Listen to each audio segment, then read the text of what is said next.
Gentlemen, we are back at MHS Fieldhouse for the first time this year. Yeah, baby. And I'm going to warn you right now, Toby and I can't hear each other. Yeah, it's gonna be interesting. We moved all the way across the court, and the band is still blowing us out of the water. Yes, they are. I hope you can hear us. I'm being told you can hear us, but we have an amazing thing going on tonight. We will be at halftime having a tribute to the 1989 girls basketball team, which, for those of you that may not know, won the state championship. And we actually have a cool video from that era that we're going to get to show Where did out. you find that at? Actually, YouTube. And Wow. I can't take credit for it. I knew it existed, but Tony actually cut it down, and they're going to be playing it here, helped them get it all ready. I'm going to be bringing it into the broadcast for you. It's just kind of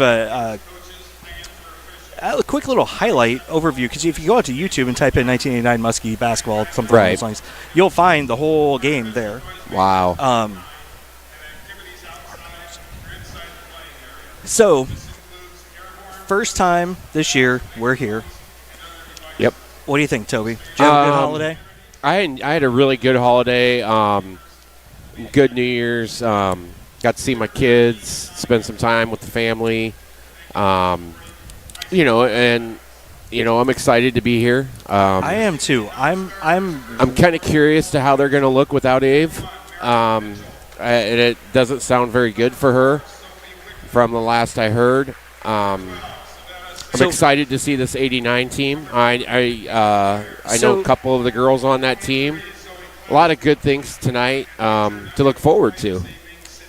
I am pumped. I am just, for those of you that may not know how old I am, let's just say in 1989, I was a young lad. A young lad. of about 10.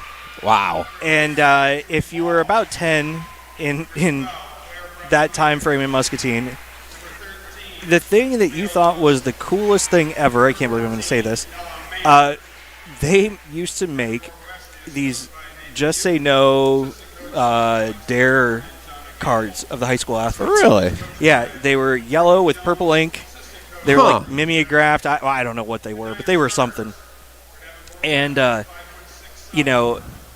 we would collect those things, and I specifically remember having Sarah Anderson and having the Jenny Knoll card. Wow. Yeah. So, this is as good as it gets for Muskie fans. Yes. 89 was a crazy year. It'd be kind of like, and it might, this is kind of putting on a spin on it to today's generation. It'd be kind of like, Jenny Knoll and Anderson were kind of like what Caitlin's doing in Iowa City right now. Like when she was in high school. Yeah, I actually wouldn't disagree with that. Maybe not to what Caitlin's game is, but it was the way the kids looked up to those girls. I would absolutely agree with that. Yes. And, I haven't seen Jenny. I did see Marivelle here. I have not seen anybody else. I know there will be more here in the building tonight. I do know Coach Ward is in the building. He'll actually be joining us after half. Oh, that'll be fun. Yes, it will. We'll take a quick break here for the national anthem.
Okay, nicely done there, as usual, for the national anthem.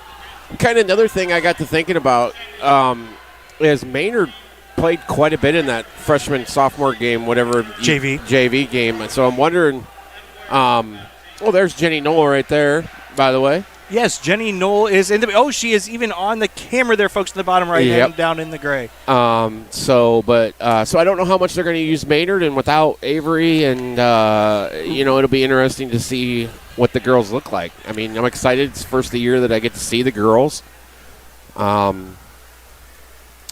So we'll see what happens here tonight against West, the Falcons. West. Then we got the tip right away. And it just goes to Watson, and then the Muskies take a 2-0 lead. Beautiful. Zillig takes a tumble. Beautiful stuff right there. Zillig gets back. Straight up defense, but it did go off Zill. Little Mufasa playing great defense out of the gate.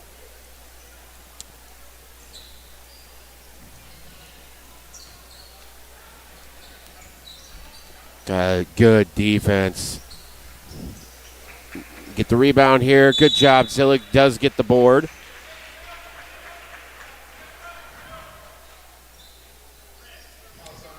That'll be one of many rebounds for her tonight. She's kind of like the Dennis Rodman on our team. She's going to get rebounds. She's going to find them. She's kind of canny that way. Good look. Another foul there inside.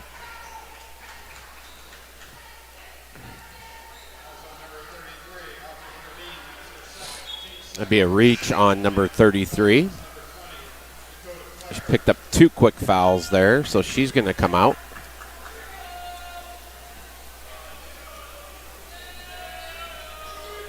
Reno on the corner for 3. In and out. Rebound, Seaman. Great rebound.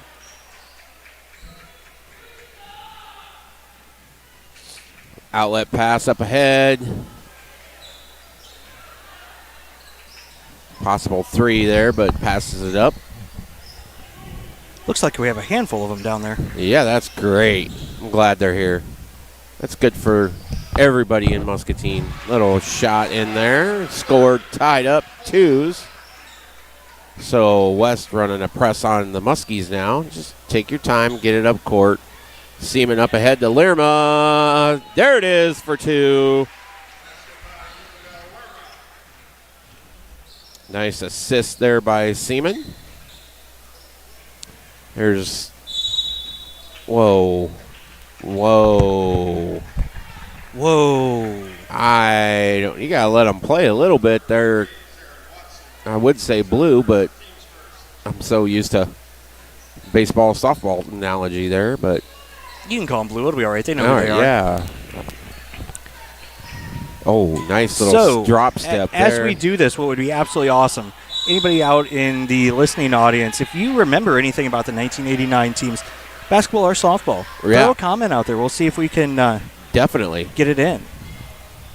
And that's that. I could. There's a backstory behind Jenny Knoll that I could tell.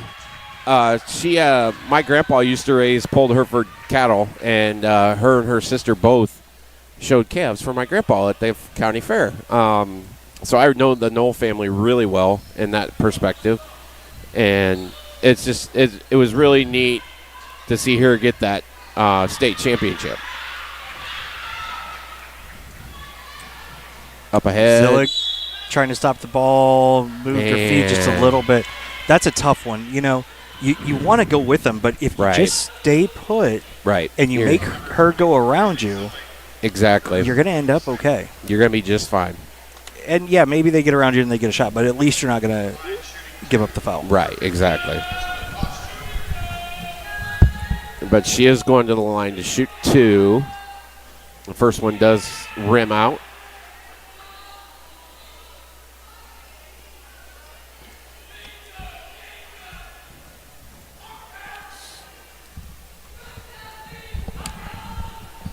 And the second one does fall. West with a press here. Up ahead to Lerma, who has to run it down, gets it back to Zillig, who Lerma 3 from the corner off the back of the rim. Good rebound by Reno. Rebound by Reno. And Zillig takes the 3 and gets fouled. So she'll go to the line for 3 shots. That's one thing you want to teach. You want to get a hand in their face, but you really don't want to foul somebody when they're shooting a 3. I mean, that's no. That's 3 points that should fall. I mean, a good team will go to the line and go make 3 easy points. I don't know. Shaq shooting a 3. I might be inclined. There you go. I might be inclined to make him make all 3 free right, throws. Exactly.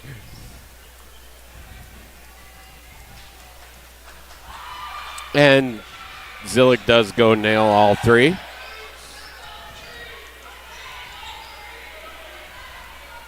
Ooh, really close to over and back. Oh, we had a steal there. And another travel. Muskie's out to a 7-3 lead here.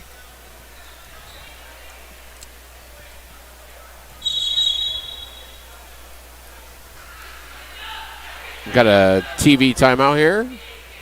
We'll see, but we'll talk about the 89 team for just okay, a minute. Perfect. So, what was really cool is, I don't know, maybe it was like 5. Don't quote me on this, folks. Let's call it 10 years ago or so, actually, maybe now. They recognized this team as well. Okay. And, going back that far, Jenny Furness, formerly Knoll, right? Right. Let's make that connection there.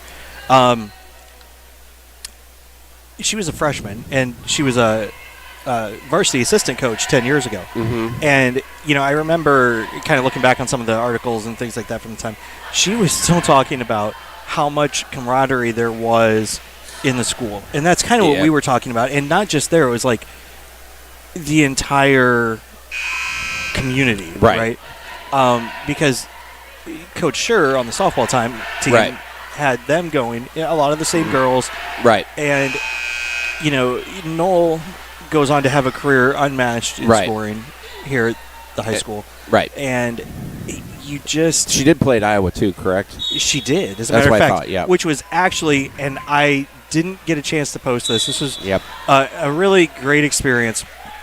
So we were up at the Hawkeye women's game last weekend. And they actually honored the team that she was on in Iowa up there. So Jenny was down on the court, and we actually got a picture. I mean, we were way up at the top because it was halftime, and but Melissa did actually get a picture. So it was really cool. I didn't know they were going to do it much like tonight.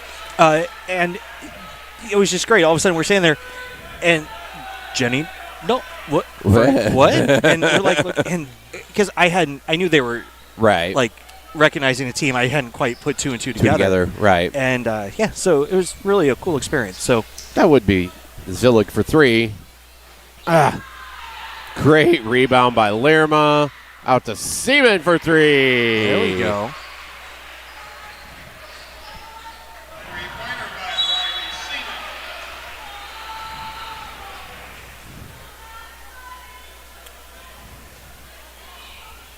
We pick up a foul. Watson will go to the line.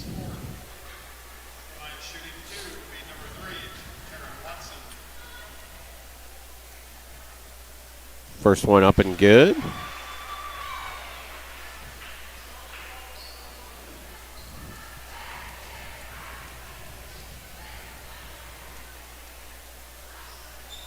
Good rotation there. She has a really unique pre-shot routine. That big, heavy pounds. Big, heavy pounds. Reno flashes over to get that's off. Yes, it went off when she reached over her back, which they don't call anymore, which I understand. That's fine. Technically over the back, unless you touch them. Exactly. Technically a foul if you just reach over, and that's what she did. She just reached over and tapped the ball out of bounds. Because otherwise every short kid would be fouled every time. Right. Not that I know anything about that. No comment. We got toga parties over there tonight. We do. Is that they what are we in got? toga mode. They are in full toga mode. What better way to celebrate, right? Yeah. Works for me. Up ahead. Oh, great pass. Another really good pass. Kick it back out. Oh, Zillig for 3. In and out. She traveled. They're picky on it. They're being really picky on that travel. Another turnover by the Falcons.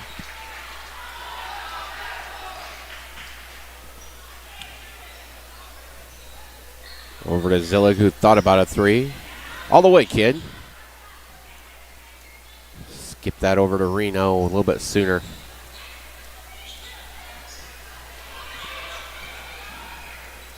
Back out to Watson. About 14 seconds left on the shot clock now. Seaman takes it to the house and gets the blocking foul. That could have went either way, but I think she did move a little bit at the end, so Falcons picking up their 5th team foul. So they should be going to the line here. So Seaman will go to the line. Is this the girls' first game back? Yeah. They haven't played away or anything like that? Because we just don't look crisp right now. There we go. And and I can see that. You know what I mean? If for the first game back, you're not going to be crisp, per se.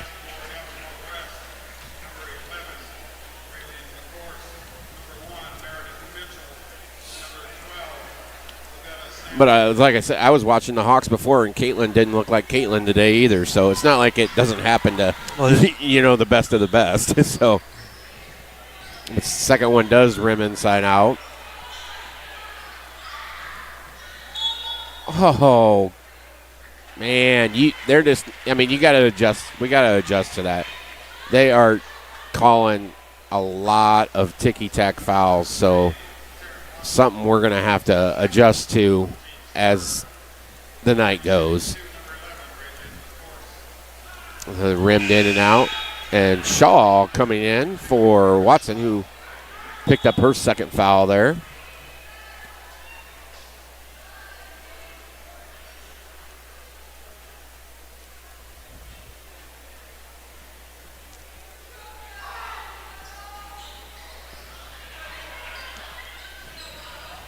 There we go. Turnover there by the Falcons. Up ahead to Shaw. She might have got away with a double dribble there. But she wasn't, she wasn't expecting the pass. Seaman knocks it out of bounds. Be Falcons ball. Oh, no, wow. Went off the Falcons. So turnover again for the Falcons.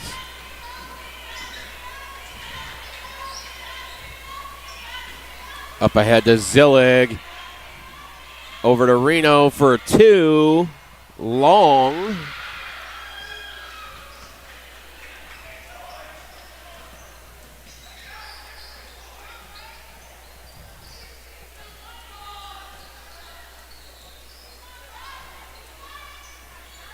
Falcons get it inside, and Lehrman's going to pick one up there.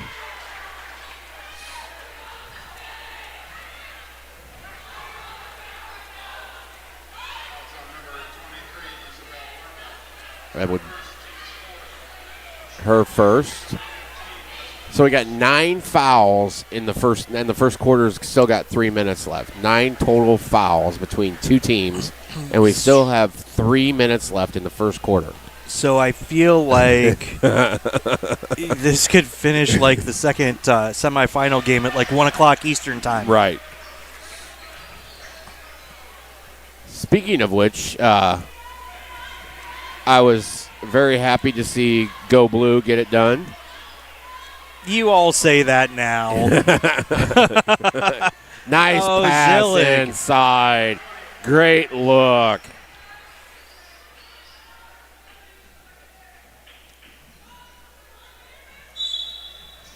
Another walk. Unbelievable. I can't believe they're walking that. I mean,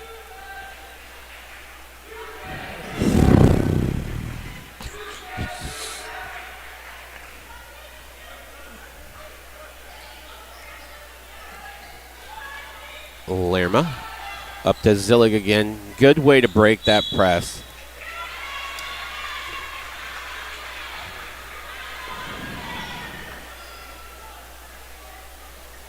What are these guys seeing?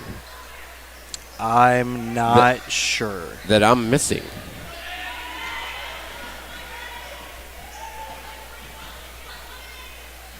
Corner shot there by West. That falls. That's got to be a foul. Yeah, on number 23. That's kind of, you know, and I'm going to sound bad saying this, but that's what I want to see out of her. I want to see her get aggressive and get after it. And, yeah, it was a good, hard play, but that's what I want to see out of her. I want to see more of that. Great pass to Shaw. Absolutely phenomenal stuff there.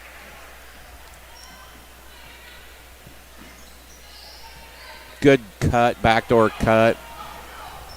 Help. Long three. Ooh, that almost went.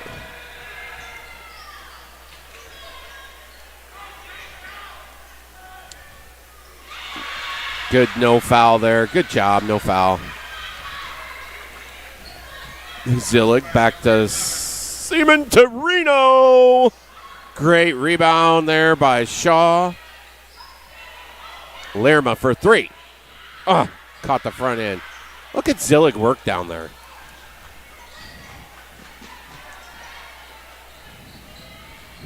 Oh, almost a steal.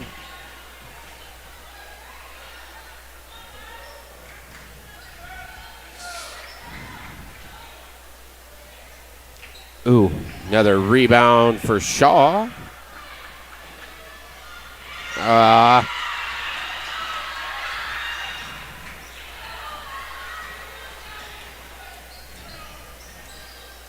Muskie's up 17-9 with a little bit under a minute left in the first quarter. Rebound Seaman. And that just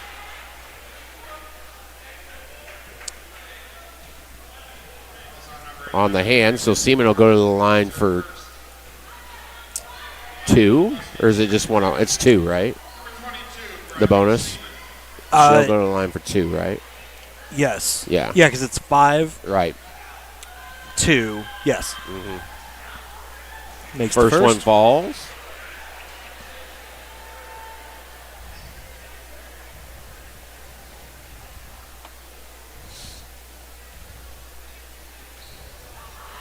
Second one falls as well.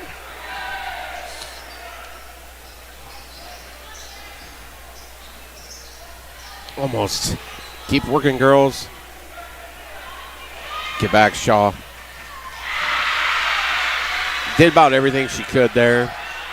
Got 39 seconds left here. Work for one shot, maybe. 19-11 lead here. Lerma.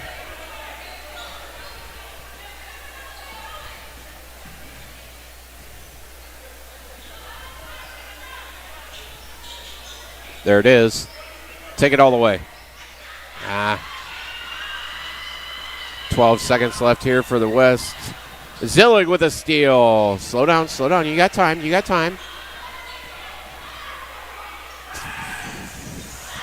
Gets it to rim out, and then she goes. Zillig picking up her foul. Yep. So they'll go to the line. With no time on the clock.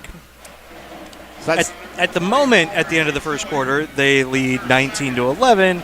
We'll find out here in just a moment if they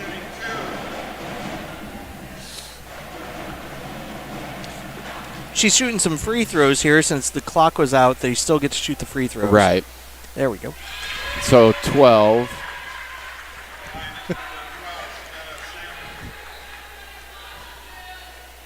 I'm not sure how I feel about this 5-2 thing. Yeah. I understand it's supposed to make the game go quicker, but sometimes with refs like this, it goes the other way. And that's not a bad thing.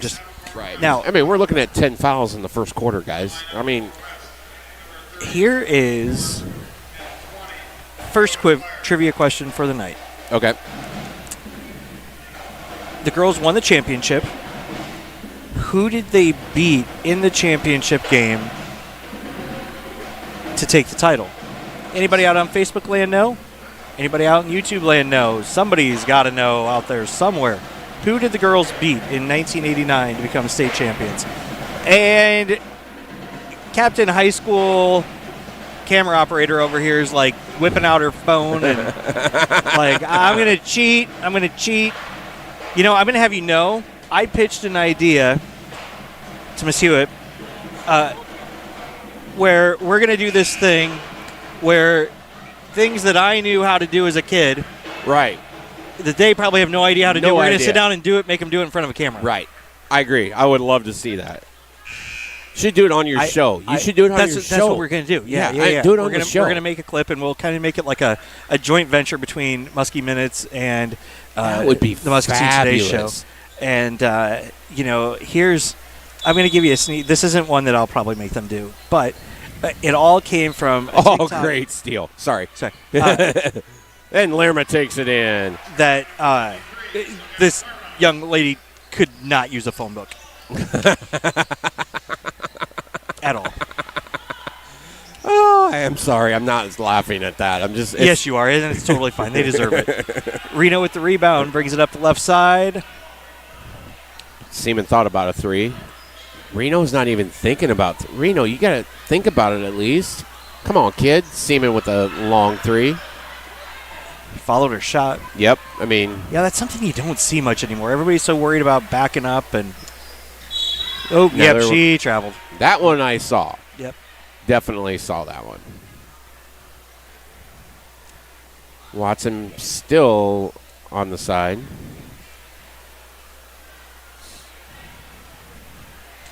Oh, my, Tony, Matt Koss, you are disqualified, Matt Koss. You are the encyclopedia of all things Muskie sports. You are not allowed to participate.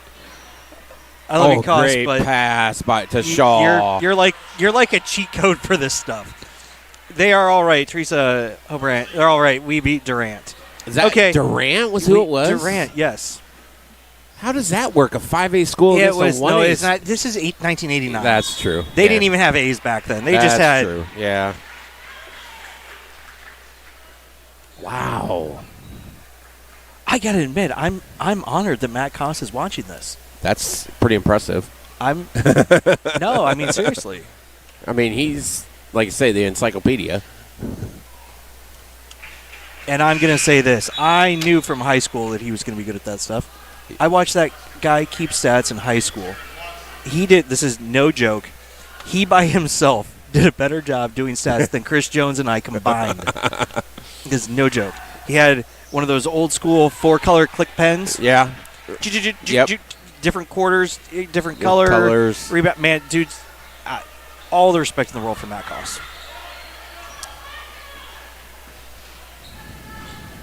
Oh, Reno tried to force it in a little bit. Got away from Seaman there, and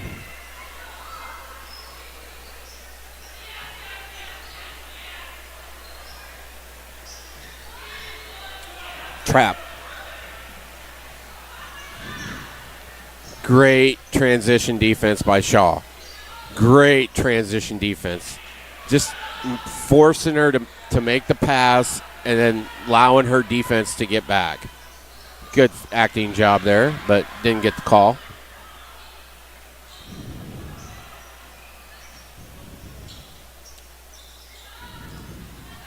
Lerma fighting for it, doesn't get it.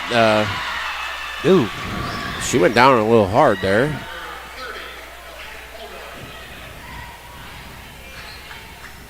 Reno.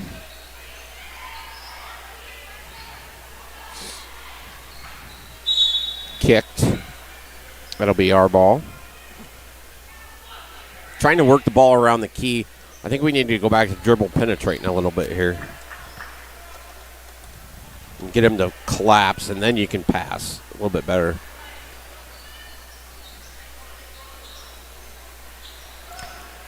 So, since I know Tony's watching, I have to ask Tony, did you know that it was Durant that we beat before you cut together the awesome clip that we're going to play at halftime?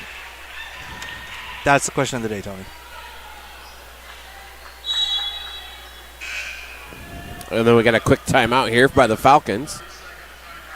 All right, so I've got a couple little surprises for you.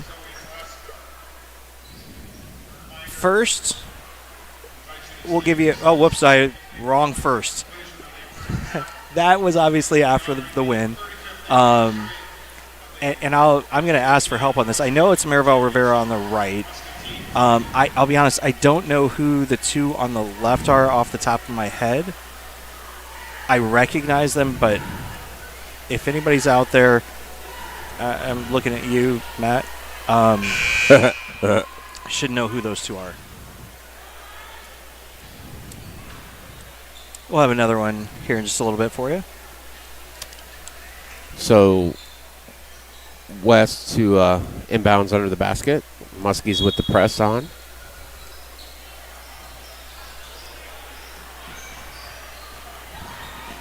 Great little hustle there by Lerma. Good hustle there. When you get in there and stop and swat that thing away. Seaman guards the inbound. Ooh, almost got it. Whoa, whoa.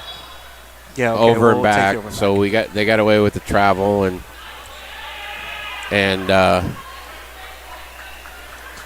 Tony says maybe. Hope it can. Was that Jay? Oh yeah, it was. Holy cow! I'm embarrassed. That was Jenny on the left.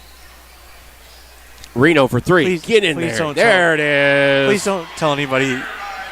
Don't tell her that I didn't recognize her. Good press. Good. Watson picking up that trap there and being feisty like she normally is. Just pestering. She just pesters people, and I love it. Tries to fight through a screen. Seaman picks it up. Now you got to re-switch back off of that. That's a bad matchup underneath. And then we throw it away there on the inbound pass, trying to get ahead there. 26-18 lead for the Muskies with little over 5 minutes left in the second quarter.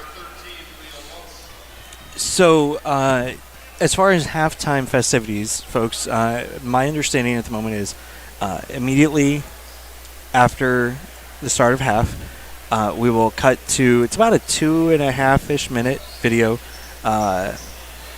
of kind of some highlights of the championship game. Mm-hmm. And then the team will be recognized here at half court. So we won't be, I don't know if the band's going to be performing or not.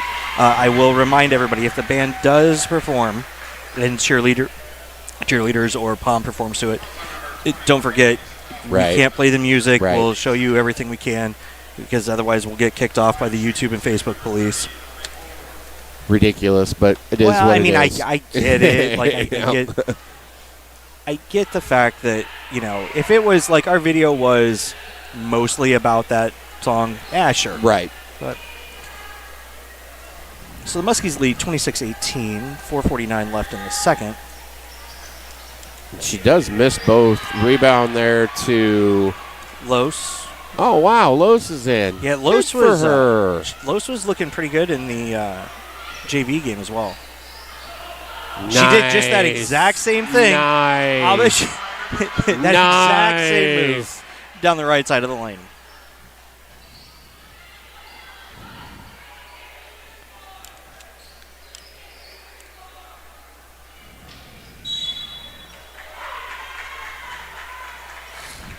All right, so we're going to go back to the trivia night.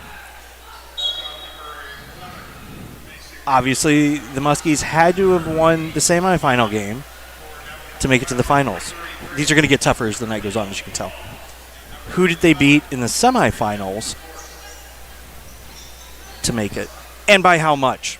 Oh, you're going to throw the "and by how much"? And by how much? And only because I know Matt Koss is in the audience is why that got thrown on there. The worst part is he probably knows where to go look. Probably knows it anyway. It wouldn't surprise me. Seaman brings the ball up. There you go, Reno. Seaman to Lerma. Oh, we've got a southeast poke. 3! Not quite. Lerma. Whoa, careful. That's our ball. We Yeah. have a southeast poke. I will tell you that is not it. Yeah, somebody already said southeast, didn't they? Oh, did I say that out loud once Yeah. already? Whoops.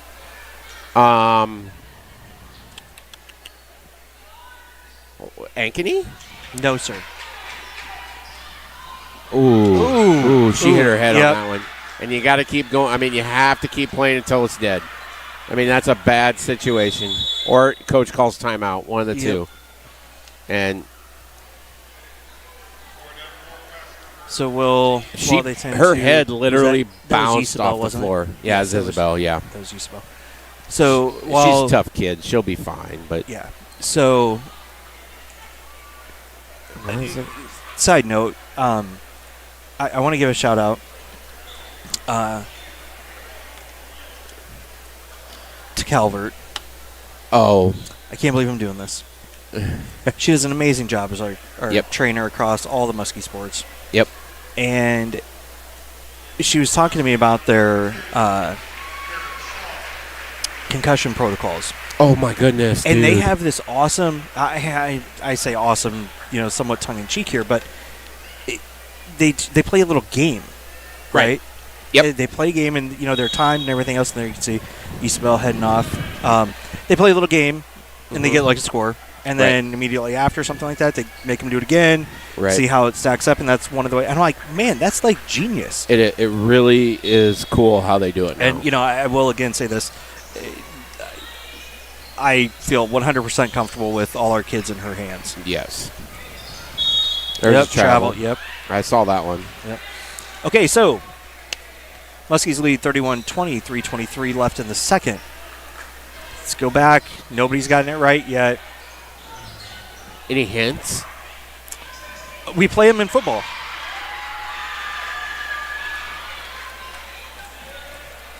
It wouldn't have been PV. No. Gosh, no. They weren't any, Wasn't Bettendorf really? Nope. Wrong conference. Oh, wrong conference. Okay. But again, we play them in football now. Up and in. All right. 22. I'll let y'all off the hook. It was Dubuque Senior. Dubuque Senior. We get foul on who? Who was the foul on? Was it on them? Apparently, it was on number 11. I didn't see it. Ooh, led Shaw a little bit. Well, that's one thing you have to far realize in basketball, Toby. Great steal there by Watson, having her head on a swivel. Up to Shaw for two. Watson getting a steal and the assist there.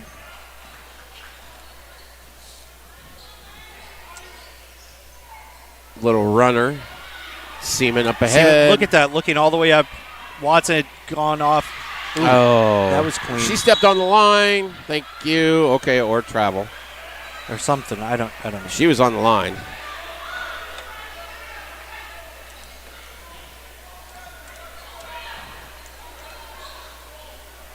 I am not keeping track of turnovers, but I would like to know. With the traveling and the steals and the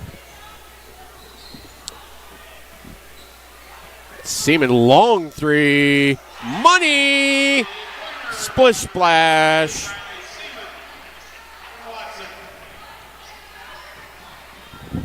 Oh, good pass on the other end. Really good pass on the other end. So that puts the Muskies up 36-24 with a minute 41 left. Up ahead to Shaw. Oh, little Euro. Oh, wow. In yet another pair of shoes. And, oh, yes, we forgot. Those new shoes. Yes. So we're going to call her Sneaks. Sneaks. I like that. I like it. Sneaks. Up ahead to Watson. Tried to feed Seaman. Wasn't there, but Reno in and out. Look at the little loose go after it. Little loose. I don't know if I'm buying that one. So. Oh, there's Maynard coming in for Shaw. Shaw's having a really good game tonight. 9 points, I believe. 8 points. 8 points. Yeah, 8 points. Couple rebounds. And away they go. That's one way to break a press for a moment. 38-24.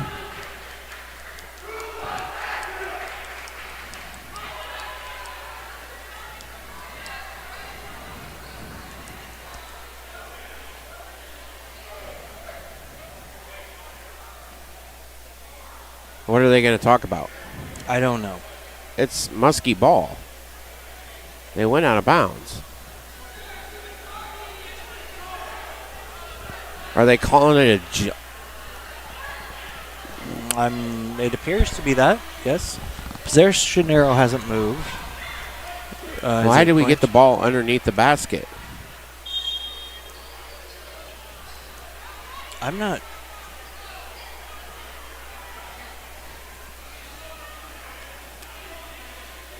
That doesn't make a whole lot of sense to me, but I need to mic these guys up. Yeah, that would be great to know what they're. I just want to know what the definition. I mean, the reason behind it is. Did I just see him flash a 14? Was there a foul? Did somebody call a foul? I don't know. I just missed it. Sorry, guys. I mean, this is unique. We'll call it unique situation that we're in here. Maynard had a really good fresh soft game. And the foul there. Reno on the drive. Nice stuff.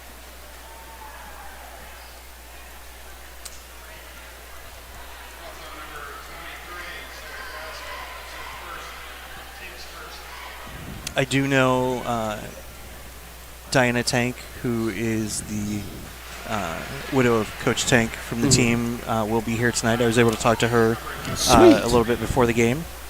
So that'll be fun. That'll be pretty cool. Reno does make them both.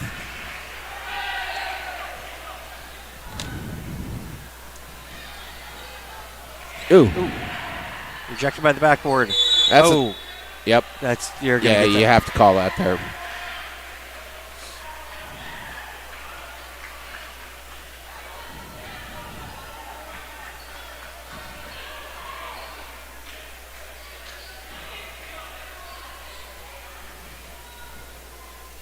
So we're down to a little bit under a minute left here before half, and it's 40-24 Muskies.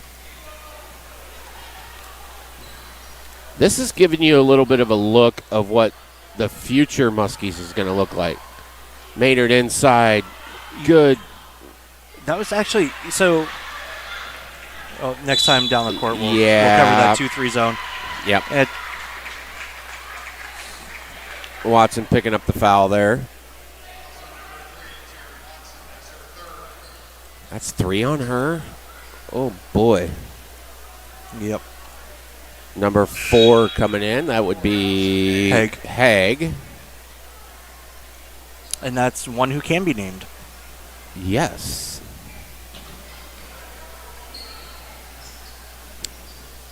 So like I said, you take Seaman out of this lineup, and this lineup might be pretty close to your starting lineup next year. And the Paul. We haven't got the Paul girl out there yet, but no, Kensler, no. Seaman brings it up. Admiral. 7 seconds left here. So the girls have done a really good job of picking apart well. Shouldn't say anything. Time. Oh, and it's off. So at half, the Muskies lead 40-24. we'll stay right here. I'm going to queue up the video. So what the goal here, folks, is we're going to see how well we can coordinate this. They will be starting the tribute, and as they start the tribute, I will play it out for you as well. If we could pick up, you can tell Coach Ward a mile away. Yeah. Pick him up down on the. There we go. Yeah. So there's Athletic Director Mike Henson. Yep. There we go. Coach Ward. Finishing with a record of 25-0, ranked number 1 in the state. We'll bring in Roger here for you, folks. Wow.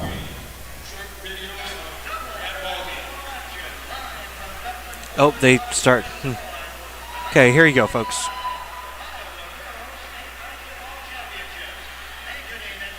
Auditorium in Des Moines, the 1989 Iowa Girls State Basketball Championships.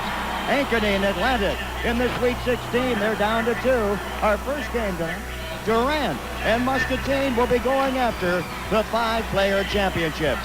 Well, here's the pair of Eastern Iowa neighbors, Mike Newell. The favorite coming into the field, number 1 rated Muscatine, 24-0. They've been top rated through the entire. Let's meet the starting lineups for tonight's 5-player championship of 1989. First, the visiting team, the Muscatine Muskies. The forward, number 53, Maribel Rivera. Number 33, Tara Drake. The guard, number 11, Kim Griffin. Number 21, Barb Cole.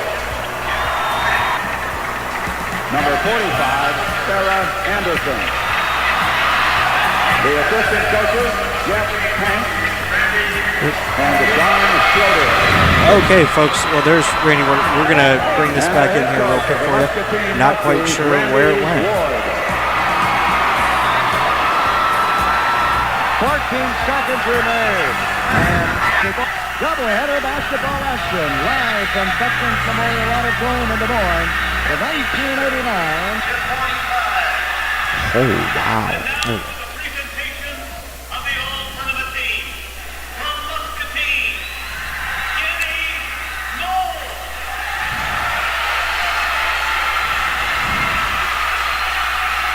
Number 21, Barb Cole. Number 45, Sarah Anderson. The assistant coaches, Jeff Tank and John Schroeder. And the head coach of the Muscatine Muskies, Randy Ward.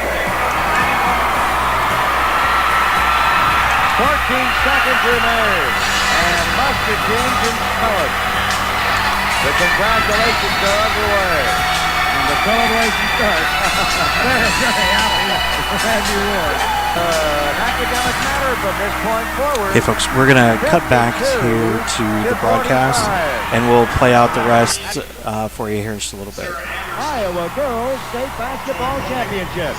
Anchoring Atlantic in the Sweet 16. They're down to 2. Our first game, Durant and Muscatine will be going after the 5-player championship.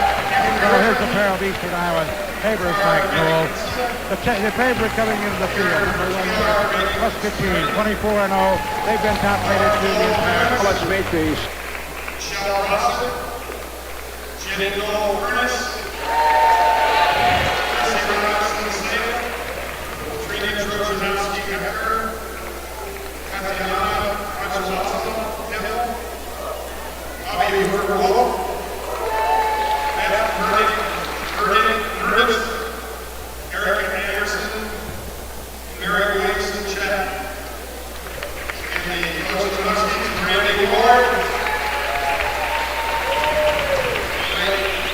Jeff Haynes, the assistant coach, his wife Diana Haynes is here tonight. Our assistant, John Schroeder, Kathy Holmeyer. Congratulations and best wishes for another 35 years. So that was Roger Bates. There's your 1989 Muskie State champions. Coach Ward on the right. Al Hilton is a freshman coach there. Maribel Rivera, Jenny Knoll over there on your left.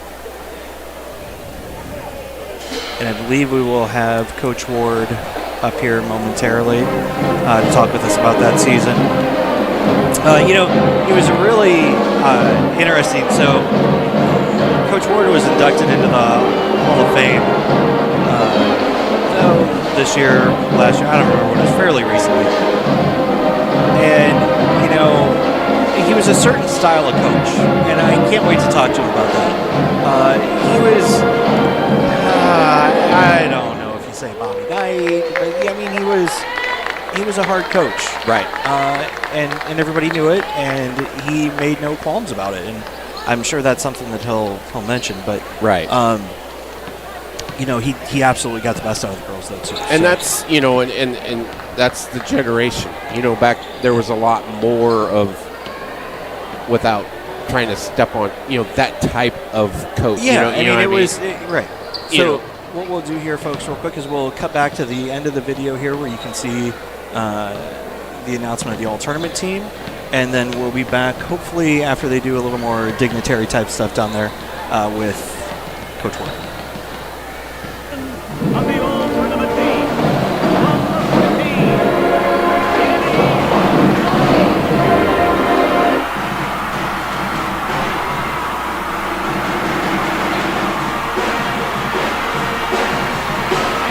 from Muscatine, the captain of the all-tournament team,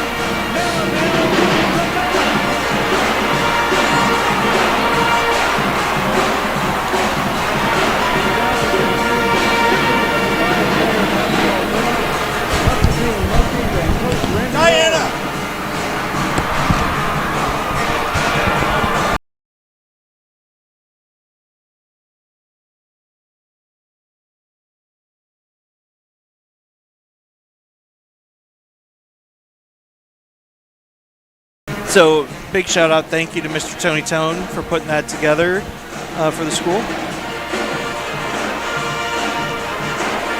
Muskies lead 40-24 with 3 minutes 50 seconds left in halftime. I don't anticipate much change between now and the start of half, but you never know. Never know. Never know. While we wait for Coach Ward, so actually, there I think we got him coming up now.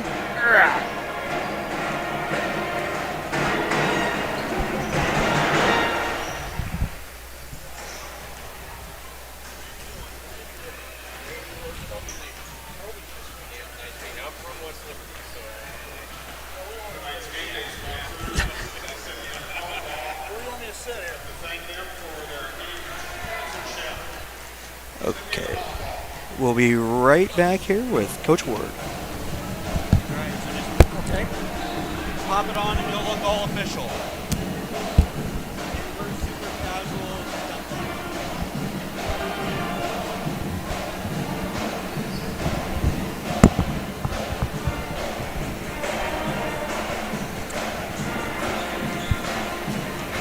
So we are back, and as promised, we have Coach Ward here with us. How are you, sir? Good. How are you doing? Pretty good. What'd you think? Bring back a couple memories up there on the video board? Yeah, that was honestly, a couple of kids said, well, they're ladies now, but said it seems like just yesterday, and it really does. So, I was talking at the top of the broadcast about how, I was about 10 when you guys won the state championship, and I remember having those old dare cards of Jenny and Maribel and Sarah, and how much you guys captivated the entire community. Did you notice that as a coach? Oh, sure. We, I'll tell you an interesting thing about that was we got so much love from the community, and there was so much stimulus going on for us that when it was over, and we'd won the state championship, came back, and all of a sudden there wasn't any more of that. We weren't playing, we weren't going to this club and this club and this club. We had a couple kids that had to go in and see see some a person because they had fallen into just a little bit of depression. Oh, I'm sure. I think it happens a lot with championship teams. Oh, absolutely, because there's so much. And I mean, I know as part of the media, we just want to help tell the story. And then the story becomes part of the story. And you guys, I can only imagine what it was like to see these girls. Because it's not like this was the only thing they were good at, right? Right. You know, you also had them winning the softball championship. Softball championship. Not all of them, but Well, right, half. but I mean, it was the girls' teams Yes. in Muscatine, and it was something that had never happened for us before. Right. It hasn't happened since, right? Yeah. So what were some of the things that you remember about the girls specifically? Like, you know, again, I think of these guys, they're all kind of like legends to us, but what were the things that you remember about maybe like Rebelle or some of them? Like, what sticks out for you? Well, you know, they talk about coaches on the floor. That was Rebelle. She was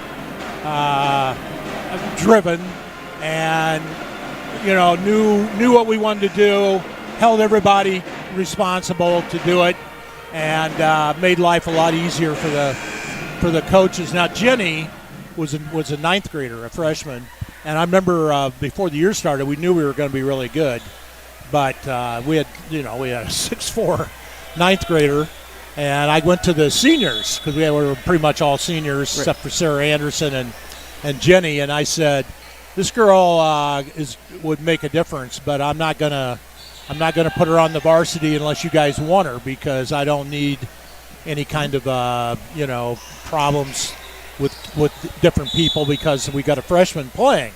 And so they talked about it and came back and said, Coach, if you want her up here, we want her up here too. We just don't want you to take it easy on her, you know, because she's a ninth grader. Did anybody think you would take it easy on anyone? Well, when we were playing that year, then Jenny, she's 6'4", she's coming out of 8th grade. Her conditioning probably wasn't certainly what it was going to be 3-4 years later, and we were pretty, we worked hard, and she would get halfway through a drill and couldn't do it anymore, you know, and so she'd stand there gasping for air, and we'd all ignore her, and pretty soon she would finish the drill.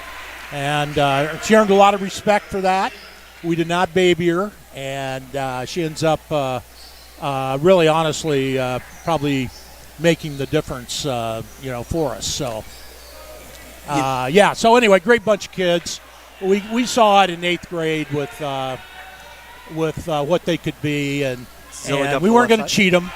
I told them, we're going to I'm the taskmaster. Everybody had a role. Mine was to be the taskmaster, and I wasn't. If we didn't get it done, then it wasn't going to be because I didn't work them hard enough. Well, and that's, I briefly mentioned at your Hall of Fame enshrinement. Was that this year? Last year. Last year. Well, yeah. That was something that came up as I talked to a lot of people. Is those girls responded well to it too. Like. Overall, and I'm sure there were days they didn't. Here's the way I put it. They allowed us to coach them hard. Yeah. Okay. No. Not every team will do that. You're absolutely right, and I think that's interesting compared to like some of today's teams. I don't know that kids and pro whoever let people coach them hard anymore, right? Because there's a difference between being evil and coaching hard, right? Sometimes they might look similar, right? But yeah. Well, nobody quit, right? And we didn't run people off. Yeah. We motivated them to play hard. That's the way. No, and they did, and that's one thing that I've even talked about with my son who plays travel ball. They're a bunch of 6th graders. We talk about playing like a muskie, and that's busting your butt all the time. You don't let up. You make the decision now that you're going to be good, right? And then you follow up on that decision, right? And that's what I think, looking back at your team, if anybody could take anything away from it, I think that's what I would want them to take away from it. What do you think? Sure. That, effort, skill plus effort equals talent, but without, I don't care how much skill you have if you don't work at it very hard. You're not gonna be at the top anyway. You may not be at the top anyway if your skill isn't. What some people just aren't born with enough skill. Right. But you have to have that plus effort, or it really doesn't work. So. And I mentioned last year at the Hall of Fame thing that year, 1989, we were 25-0. Our sophomores were 18-0. Yep. And our freshmen were 17-1. So I doubt that that's been achieved in a program in the state. I don't know. You know what? I might have to reach out to Matt Koss and find out. If anybody would know, he would know. Yeah. And that's. And we should give a quick shout out. Who was the coach of the team that lost the one? Oh, Al Hilton. Al Hilton. Yeah. Everybody, the guy that we call baseball games with, Mr. Hilton. We're gonna never let him live down ruining the one loss. The one loss. I still don't. I don't remember who they lost to. I really don't. But that was a great time to be a Muskie, and I really hope all of the athletes across all the sports get a chance to really kind of, I don't want to say learn about the team, but understand what that era was like and what it was like to be a Muskie back then. Well, and the other thing is, the fact that you can get a group of 50-year-old women and a 75-year-old coach 35 years later, and we still remember. And that's the awesome part of it is what they can never take that away. No. They really can't. So, well, Coach, thank you very much for swinging up. Really appreciate it. Muskie's are actually now up 52-27. Does this? I don't know. What do you think of this team?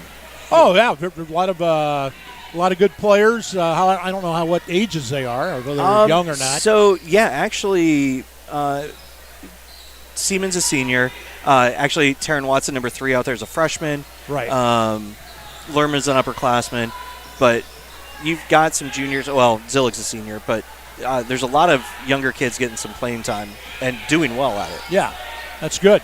Now, the Lerma girl, I believe her mother was Stephanie Bishop. Yes. Okay. And very good player. I didn't hang around long enough to coach her on the varsity level, but she was going to be the next really good player in our community. I'm glad to see her daughters have done so well. Yeah. Now, one of the girls that wasn't here today, by the way, I don't know, I don't think a lot of people know this, but one of the girls that wasn't here was Michelle Brossert, who was a sophomore the year we won the state championship. Didn't play a lot on the varsity, but was a really good player on the sophomore team. And her son is the starting right tackle for the University of Iowa, that Dunker kid.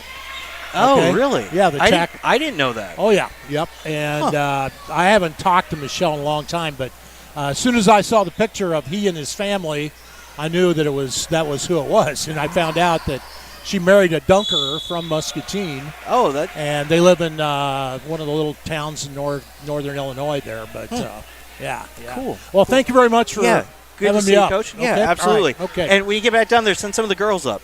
Yeah, I will. Okay. Awesome. All right, so Shaw at the line. The Muskies lead. Yep. Thank you, Coach. 52-28. Yep.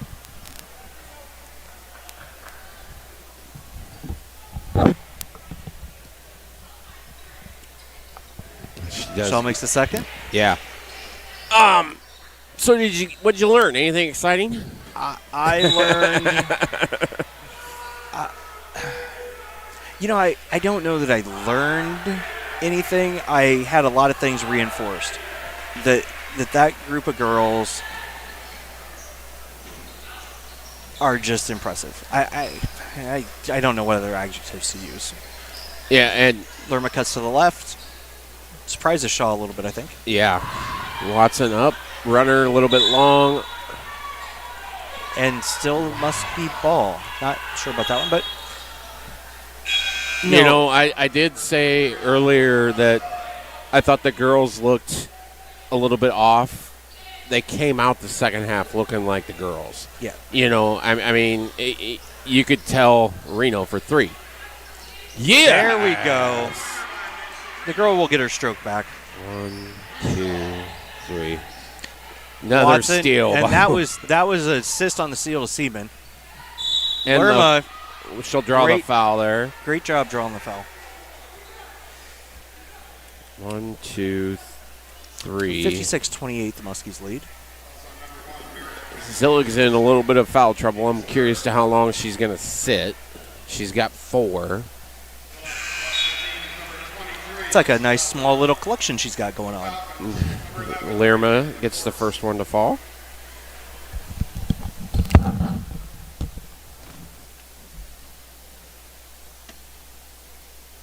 Oh my gosh, Jenny Knoll is in the house. Good. Good. So what do we do here? We pick up a foul here. Out of bounds off the Falcons, so Lerma will inbounds underneath. Long outlet pass to Reno. Over to Shaw.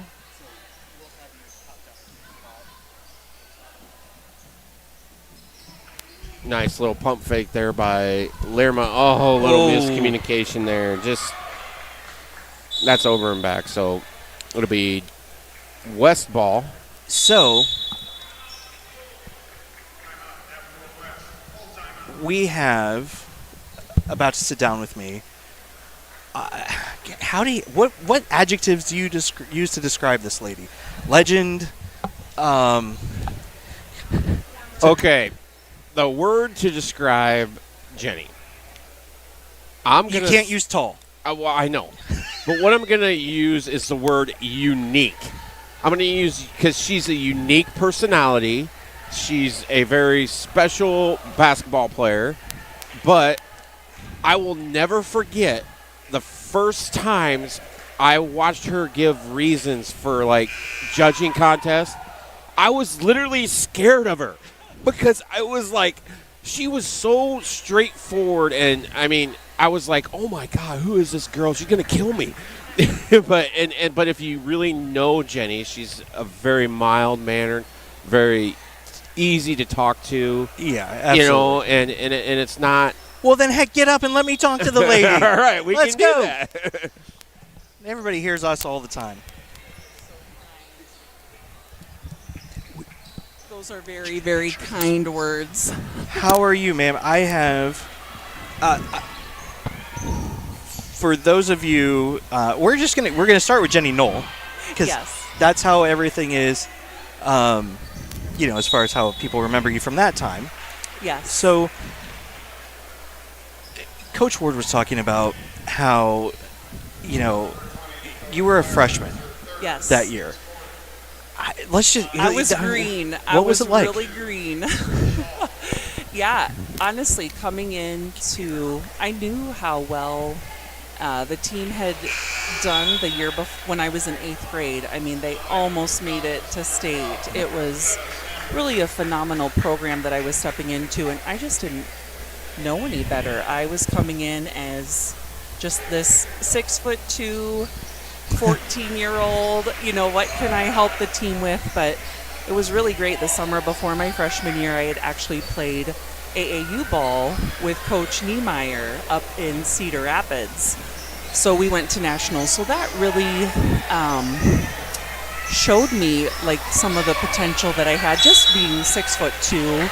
I mean, obviously height helped, but that was a great springboard to boost my confidence to come into a great team my freshman year. So Marivelle, I mean, all of the seniors. I was just telling Randy, all of the seniors that year were so great. They really pushed me. They held the bar high, but they were also very encouraging. But they didn't hold back. If I needed to hustle a little bit more or be a little bit tougher, they let me know. So they helped me tremendously, and they made me the player that I eventually became just by setting the bar high.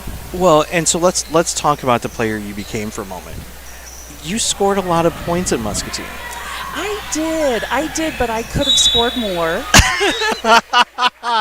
That is a player right there, folks. What what kind of answer is there other than I could have scored more? Honestly, my nature is defense. I'm more of a defensive specialist. I always joke about if I ever had played 6-on-6, which Muscatine, I believe, had switched over to 5-on-5 when I was in 4th grade. And I said it would have been quite the quandary for a 6-on-6 coach to decide which end of the court I would play on, because naturally being 6'2" and graduating as a senior at 6'4", you think put her in on offense because it's going to be easier to score. But my drive was really on the defensive end of the court, so that is what I think was more my specialty. So the block shots, the rebounds, even the steals.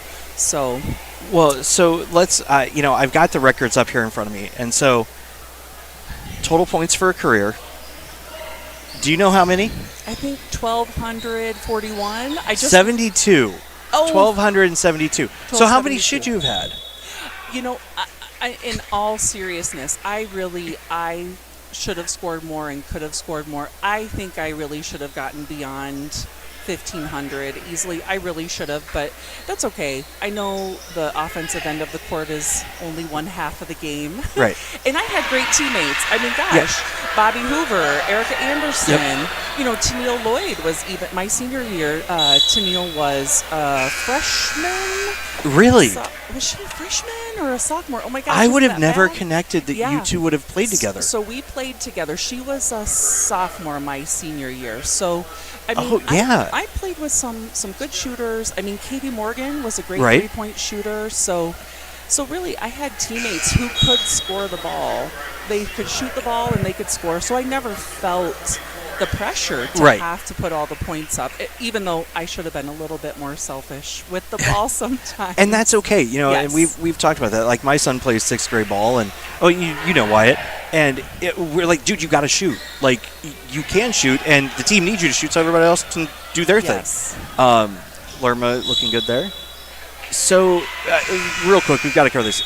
Most rebounds in a game, Jenny Knoll, 1991, 21.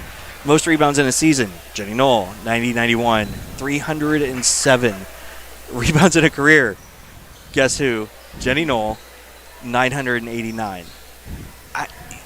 What more do you want? Block shots in a game, 14, Jenny Knoll. Block shots in a season, guess who? Jenny Knoll, 156. Block shots career.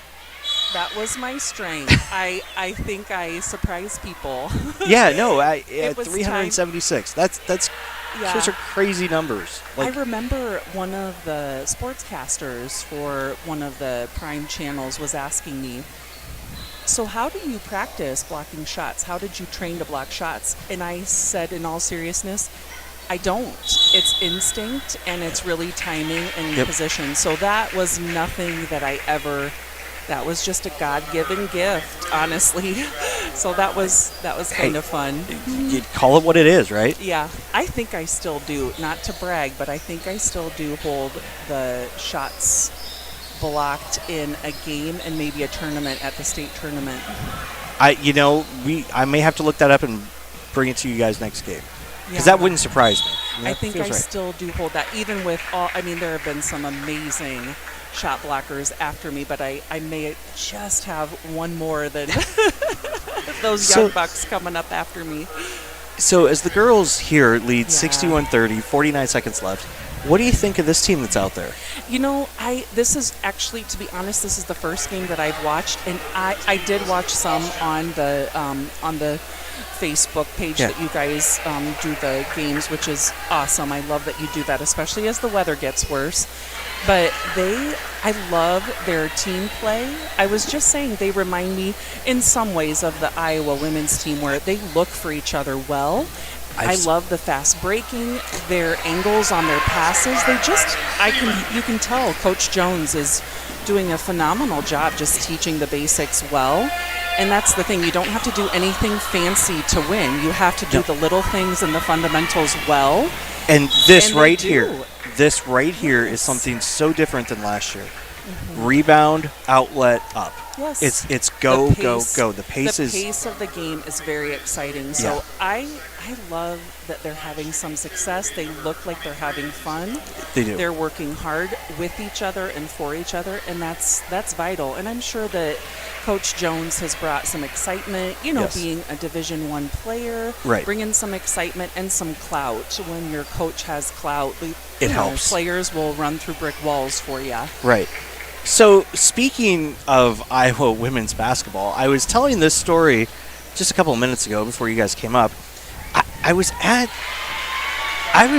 Carver Hawkeye Arena this last weekend, Oh yeah. and I did not know what was going to happen at halftime. And all of a sudden, we're standing up at the top, and all of a sudden, I hear a familiar name ring out. Yes. So, what did you get to do? Yeah, So this so- was at the Michigan State game last Sunday, Saturday. Yes, Saturday. it was a week ago tomorrow. Gosh, Yes. were they playing? No, it wasn't No, Michigan State. no, it wasn't Michigan State. We didn't Who get to go were to that. they? It was Minnesota. Minnesota. Yes, you're right. Yep, Sorry, the, my bad. the other M team. Yes. They all So blend it was together. Minnesota. Every year now, for several years, Coach Bluter has done a great job just recognizing generations past even. I mean, so she has created an alumni weekend for women's basketball players that played at Iowa. And you will see players come every year to the alumni game. We're recognized at halftime. Everybody goes out and they introduce us by our maiden name as well as married name, so Yep. everybody can at least recognize the maiden name and the year that I believe they said the year that we played, maybe, but they recognize us. We had a big team picture with all the alumni together after the announcements, and that was just really special just to have a picture back at players who played in the late 70s, early 80s. I mean, literally, the women, you talk to them, and I just told them, I appreciate you guys laying the foundation for the program when it wasn't really popular. It wasn't really recognized. You didn't have scholarships. It was, it's a special weekend. It really is hats off just to how far we've come in women's basketball, and then, of course, to see the Iowa women play last year and all the success they had, and this year just building on that even. It just makes you proud. Wrong shoulder. Yeah. Wrong shoulder on the pass. Now, see, here's the thing. We're going to say nothing against the girl. You would have gotten that because you would have had enough wingspan to do it. But Lowe springs it up.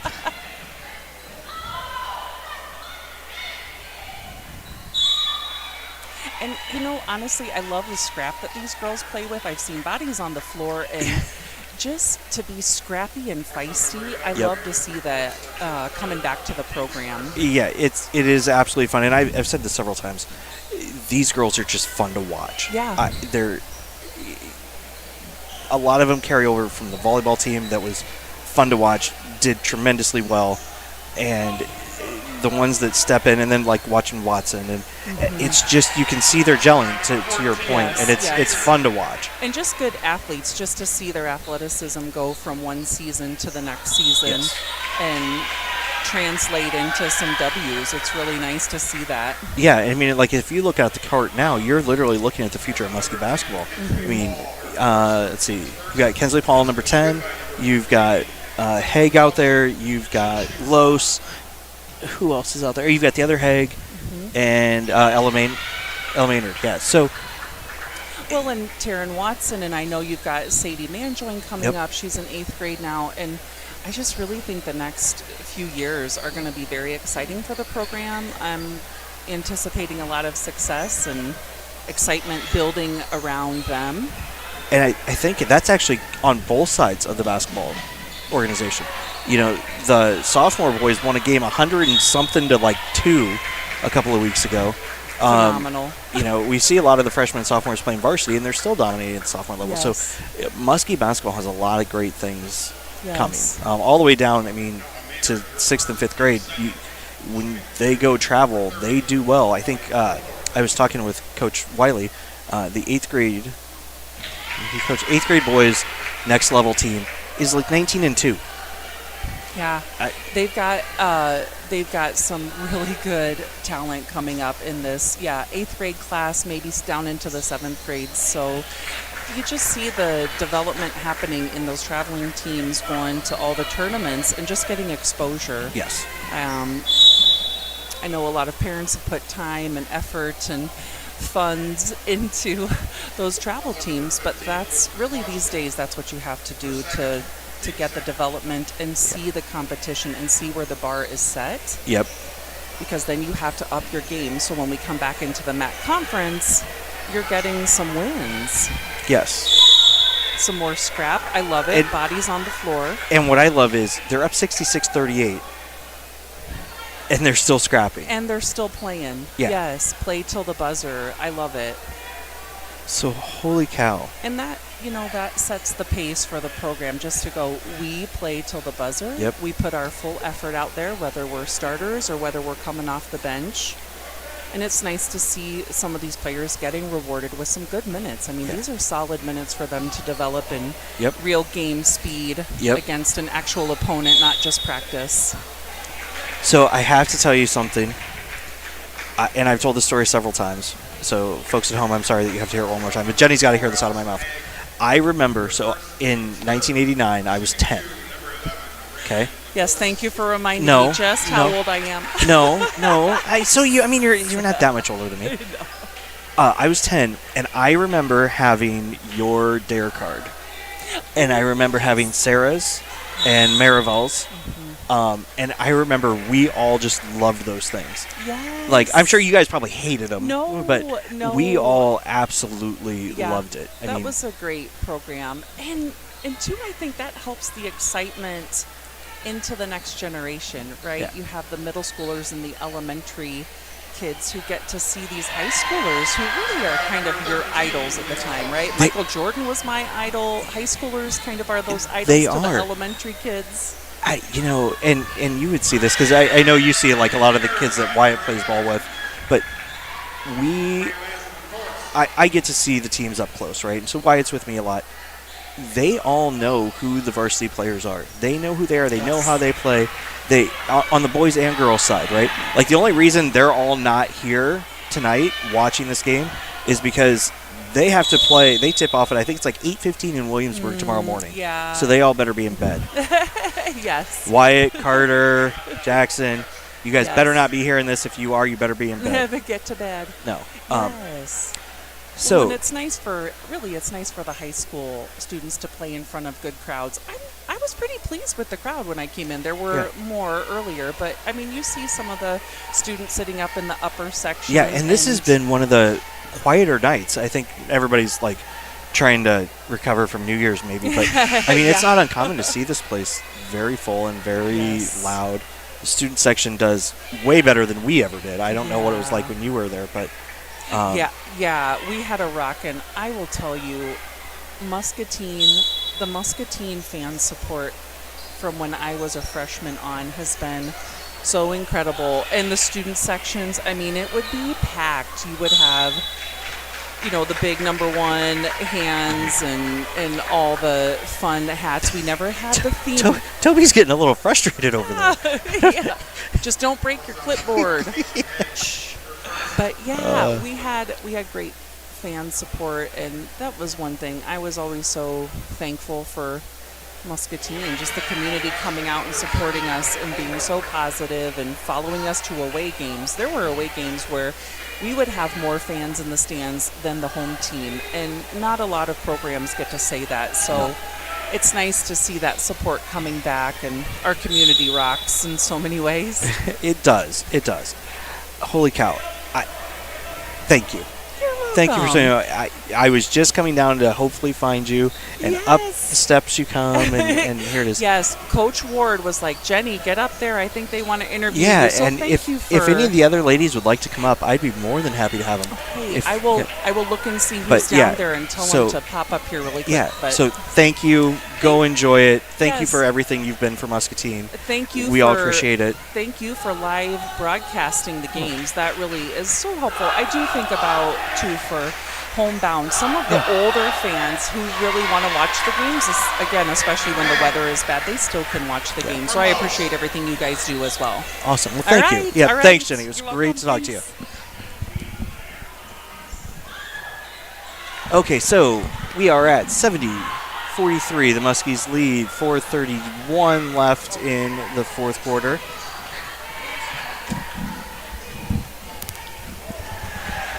Toby, what had you so frustrated over there? Oh The my foul? God! I am just to the point where it's like, are we? What are we doing here? I mean, we're looking at like 25 fouls for the night. I mean, we got 4 girls with 4 fouls on her. I mean, oh my! I'm sorry, but this is out of hand. It's a 72-43 game, and we're calling it like it's a state championship game. I mean, it's like, oh my God. Folks, I wish we would have had a BTS camera for you to be able to see the frustration Oh my. on his face. And here's the thing. I've been enjoying watching. I've got to talk to Jenny. Everybody has gotten to see the game. Yep. Yes, there's been a lot of fouls. But I'm looking at it this way. It gave us longer to talk. Right, exactly. It gave you lots of time with Jenny and Coach, and you know, it's a different style of a game that was maybe played in 1989 than it is right now. But that doesn't take away from, you know, what the game was. You know, I mean, it took so much. I'll tell you this. I'd put Jenny on that court right now, and she'd be fine. And she'd be fine. I'll bet you had three Yep. quarters of them would be. Yep. And you know, and Haig for 3. they may not have shot the. You know, they didn't even have a 3-point back then, did they? I don't think. I don't you think know, so. and but they would have adapted into the game and been just fine. They were a special group of girls, and you just can't take that away from them. No. It's something that, Like Hank Hill says, winning state championships for life. it is. And you know, and it's very few people can say, you know, I was a part of a state championship team. I was, you know, whatever. If you want to be like a state runner, or if you want to be a state champ wrestler, or you want to be, you know, think about how many people can really say, you know, out of the thousands and thousands and thousands that have done it, you know, over the years. Nice little shot there by Paul for 2.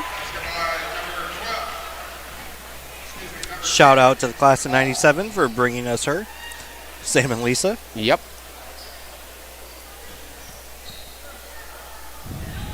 There we go. Made her leading the break. Yes. Why not? She did that a lot in the JV game. Yep. Where and I think it helped her confidence more than anything. I think, you know, it seemed like sometimes she was a little tentative at times, you know, earlier. But, you know, I think that little bit of that, you know, confidence that she gained in that JV game is definitely showing up here on the varsity game.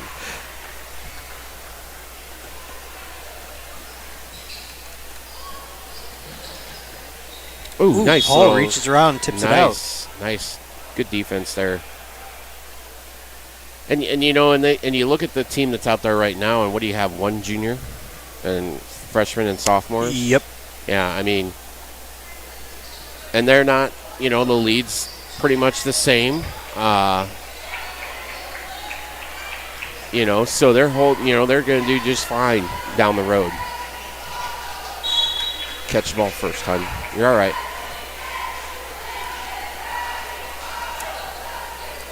So we're looking at 77-43 with a little bit over 2 minutes left.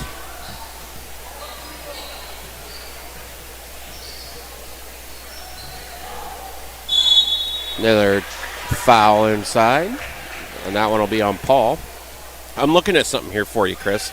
When's the last time that 1, 2, 3, 4, Tonight? 5 before tonight we had 5 girls in double digits for points? 5, not just 3 or 2. 5 girls scored at least 10 points. You know, so I mean, picking player of the game's gonna be tough. That's actually, I was just starting to think about that, you know. I mean, it's like, folks, and I'm going to tell you this, folks, that is hard. Picking a player of the game, you know, it seems like it'd be easy, but yeah, it's tough. I mean, okay, here's the thing. You got Watson, who had 4 points, but she had 3 steals, 6 assists, a couple rebounds. It's like, so, it's not always about the points. You know Right. what I mean? She had a great game. Reno kind of came out of her funk a little bit and shot some good threes and scored 9 points, had a couple rebounds and a couple assists, and a couple steals.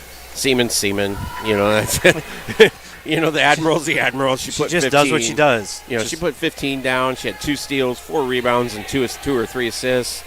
Lerma had a great game. 10 points, 3 steals, 5 rebounds, and 4 assists. So it's and Zilla had gotten a little bit of foul trouble, but she still put up 12 points and had 4 rebounds and 4 steals. I mean, even Shaw had a great game. She had 11 points, 2 steals, and 6 rebounds. So it's where do you go? Yeah, right. I mean, you could go 5 different ways, 6 different ways if you count Watson too, but it's going to be. We're going to have to be creative. Yes, and it's really interesting to see. It's going to be something different tonight, I think. But for Muskie's first night back for the girls from break, that was 2, wasn't it? I believe so. Yeah, that was right inside Hag for 2. First night back, like I said, they started out a little bit kind of Caitlin Hag, off. who, again, we can't say her name. Right, exactly. And, they started off a little bit slow. Another one? And then that they was got awesome. rolling, and started looking like our Muskie girls. So I don't think Allison was too happy with that shot. No. I think she might have been slightly embarrassed that she did not even hit the rim. But again, But you know what? this is what these minutes are for, right? Exactly. It takes a minute to get used to the Right. varsity game, right? And a crowd, and it's really easy to go to an AAU tournament or Maynard for 3. I Holy wish we could have had a cow. shot of her face. Oh my goodness! I don't think I've seen a bigger smile Then we got on another someone's crowd. face in a long time. And again, folks, this is the Muskies are up 82-43. Clock's running. 10 seconds. Yeah, they're going to run it out here and just hang on to it. Miss.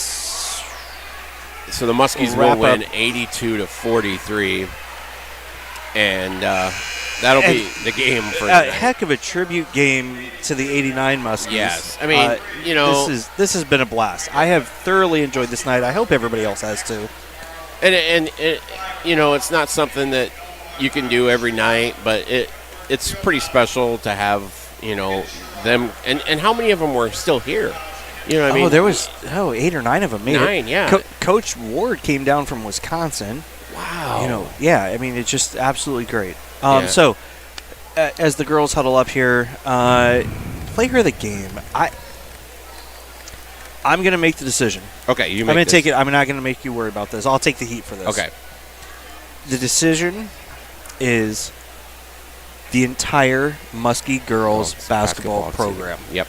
I'll agree with that 100%. Top to bottom. Top to bottom. Throw out some old names, the Bishops, the Lermas, the Orvises, you throw them all in Right. for tonight. Yep. If you know a girl that has played, woman now possibly, totally put my foot in my mouth there. I apologize. Thank them all for helping build this program that we all enjoy so much. Yes. 100% agree. I think Coach Jones has done a great job. It's in great hands. Yep. I'm excited to see where this goes. Definitely. Tonight, again, like you said, you literally could have throw a basketball down there, hit somebody. They could have been player of the game. Right. Exactly. So, 82-43. Any parting thoughts for the night? Just that I want to definitely, this is kind of a somber note after all the highs that we've been on. I want to give a shout out to Perry High School and what's going on there. My thoughts and prayers, and I'm sure everybody's are with absolutely. them. You never think it can happen at home, and it really, it's just, I know Haley, my daughter, has a teammate at Drake from Perry. It's a small town school. It's really not much bigger than a Wilton or like a Louisa Muscatine. And I just want to give a shout out. Hopefully, everybody recovers. It's in recovery, and and as a parent, myself, I talk to my kids about this. It's something that I highly recommend. If you're having troubles with something, get help. Get help. Get help. It helps. Please get help. Yep. And it helps these situations so much. Toby says, so you must do it. Yep. So on that note, we're good. Looking forward to next week, and we got a boys basketball game next week, I believe. Yes. And I think the wrestlers are in Highland this weekend for anybody interested that way. But this appreciate y'all listening and watching, and have a great night. We're gonna send you out with 2.5 minutes of the '89 girls basketball tournament that we had to kind of do a little bit in half and move it around, but we'll get you the whole thing here, and enjoy. Have a great night, Muscatine, and we'll see you next week. Doubleheader basketball action live from Veterans Memorial Auditorium in Des Moines. The 1989 Iowa Girls State Basketball Championships. Ankeny Atlantic in the Sweet 16. They're down to 2. Our first game tonight. Durant and Muscatine will be going after the 5-player championships. Well, here's the pair of Eastern Iowa neighbors, Mike Newell. The favorite coming into the field, number 1 rated Muscatine, 24-0. They've been top rated through the entire. Let's meet the starting lineups for tonight's 5-player championship of 1989. First, the visiting team, the Muscatine Muskies. The forwards, number 53, Maribel Rivera. Number 33, Tara Drake. The guards, number 11, Kim Griffin. Number 21, Barb Cole. Number 45, Sarah Anderson. The assistant coaches, Jeff Tank and Don Schroeder. And the head coach of the Muscatine Muskies, Randy Ward. 14 seconds remain, and Muscatine can smell it. The congratulations are underway. And the celebration starts. Very, very happy for Randy Ward. An academic matter from this point forward, 52-45.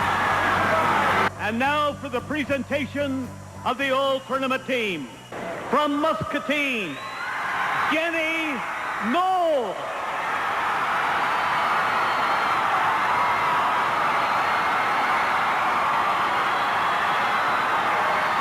And from Muscatine, the captain of the all-tournament team, Maribel Rivera.